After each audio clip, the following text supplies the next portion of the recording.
Good morning सही बच्चों के लिए। और आज मैं फिर पुनः आपको बायोलॉजी जीव विज्ञान से रिलेटेड आज मैं आपको जो वीडियो लेकर आया हूँ बहुत ही इम्पोर्टेंट है। कक्षा 8 से लेके 12th तक के बच्चों के लिए बहुत जरूरी है। आज मैं आपको बताऊंगा टीथ फॉर्मूला और टीथ के बारे में, दांतों के बारे में, दांत कितने प्रकार के होते हैं। तो यदि आप आज आपको वीडियो अच्छा लगे तो लाइक और सब्सक्राइब जरूर कर लें। ठीक है। आज मैं आपको बताऊंगा दांत कितने प्रकार के होते हैं और दांतों के क्या क्या कार्य होते हैं। तो सबसे पहले देखिए आप, मैं टीथ लेकर आया हूँ आपके लिए दांतों के प्रकार सभी क्लासों के लिए। तो ये देख लीजिए आप, सबसे पहले हम डाल देंगे 7th 12th। ठीक है। 7वीं क्लास में भी ये चैप्टर है और हमारा 11th और 12th और 10th में बहुत इंपॉर्टेंट है। ये देख लीजिए आप, पहला है हमारा इंसीजर, कृंतक दांत। ठीक है। दांत कितने प्रकार के होते हैं? दांत हमारे 4 प्रकार के होते हैं। पहला आपका होता है कृंतक, रदनक, अग्रचवर्णक और चवर्णक। ठीक है। तो हिंदी में अगर देखें, इंग्लिश में इसको इंसीजर कहा जाता है, इसको कैनियन कहा जाता है, प्रीमोलर और मोलर। ठीक है। तो इम्पोर्टेंट जो मैं आपको लेकर आया हूँ पूरे दांत के बारे में, जो निकाल कर लेकर आया हूँ इम्पोर्टेंट महत्वपूर्ण उसके चैप्टर, इनका क्या कार्य होता है हमारे शरीर में दांतों का। ठीक है। देखिए आप, कृंतक जो दांत होता है इंसीजर, उसका मेन जो कार्य है भोजन को चबाता है। ठीक है। भोजन को चबाता है। आपके कुल जो दांतों की संख्या होती है हमारे शरीर में 8 होती है। ठीक है।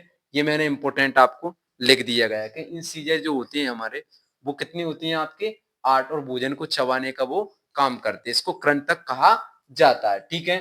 सेकंड है हमारा रदनक। रदनक क्या करता है? भोजन को फाड़ता है। ठीक है। नहीं, भोजन को फाड़ने का काम करता है। अधिकतर ये मांसाहारी जीवों में ज्यादा होता है, क्योंकि मांसाहारी जीव जो होते हैं शिकार करते हैं और मांस को फाड़कर खाते हैं इस तरीके का। तो ये दांत हमारे भी दो दो होते हैं, ऊपर नीचे हमारे दांत पाए जाते हैं। दो नीचे होते हैं और दो ऊपर होते हैं, दो दूनी 4 होते हैं। तो आपका देख लीजिए, रदनक हमारे मांसाहारी जो टाइप के होते हैं, दो और दो 4 आपके होते हैं। दो नीचे के जबड़े में होते हैं, दो ऊपर के जबड़े में होते हैं। ठीक है।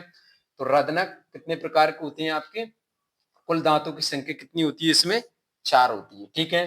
कैनियन कहा जाएगा इसके लिए। ठीक है। और थर्ड जो है आपका प्रीमोलर। प्रीमोलर क्या होता है सर? प्रीमोलर जो होता है हमारा, भोजन को चबाता है। कितना क्या करता है? हमारे भोजन को चबाता है। नीचे के जबड़े में 4 होते हैं और ऊपर के जबड़े में 4 होते हैं। तो 4 दूनी 8। अगर आपसे पूछा जाए प्रीमोलरों की संख्या कितनी होती है, तो आप ध्यान रखना 8 होती है। और इसी तरीके से रदनक के हमारे 2 नीचे के जबड़े में होते हैं, 2 ऊपर, 2 दूनी 4 ये होती है। ठीक है। और कृंतक मैंने आपको बता ही दिया, कृंतक कुल कितनी होती है? 4 होते हैं नीचे और 4 ऊपर होते हैं, 4 दूनी 8 होते हैं। ठीक है। ये मैंने आपको दांतों की संख्या लिख दी गई है। ठीक है। तो प्रीमोलर जो होता है आपका, प्रीमोलर का मतलब होता है भोजन को चबाना। ठीक है। अधिकतर ये बच्चों में नहीं पाए जाते हैं, ये ध्यान रखना है।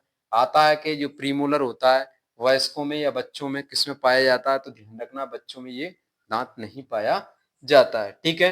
लास्ट है आपका मोलर। मोलर क्या होता है? ये भोजन को चबाता है। ठीक है। ये भी भोजन को क्या करता है? चबाता है। ये भोजन को चबाता है, ध्यान रखना है, ये आपका मोलर है। ठीक है। अब यदि देखें आप, ये पुरुषों में, वयस्कों में भी एक विजडम टीथ के नाम से जाना जाता है, जो अक्कल दाढ़ के नाम से निकलती है। ठीक है। लास्ट में, और फिर जिसके बाद आपकी इनकी दांतों की संख्या अगर देखें तो टोटल 6 होते हैं नीचे और 6 ऊपर होते हैं। तो कुल टोटल आपके 12 टीथ होते हैं आपके। ठीक है। नहीं, उसको कहा जाएगा आपका मोलर। ठीक है। क्या कहा जाएगा उसको? मोलर कहा जाएगा। और थर्ड मोलर जो होता है आपका बच्चों में नहीं पाया जाता है। ये पूछा जाता है आपका कि मोलर बच्चों में पाया जाता है या नहीं पाया जाता है। तो आप ध्यान रखना है, जो आपका तीसरा थर्ड मोलर जो होता है आपको बच्चों में बिल्कुल नहीं पाया जाता है। तो आपको आ गया होगा समझ में। ठीक है। तो यदि आपको समझ में आ जाए और अच्छा वीडियो लगे तो कृपया हमारे चैनल को जरूर सब्सक्राइब कर लें, लाइक करें और ज्यादा से ज्यादा बच्चों को शेयर करें, क्योंकि हमारी इंपॉर्टेंट एमपी बोर्ड से रिलेटेड महत्वपूर्ण वीडियो हम आपको डेली लेकर आते हैं। ठीक है। जय हिंद, जय भारत।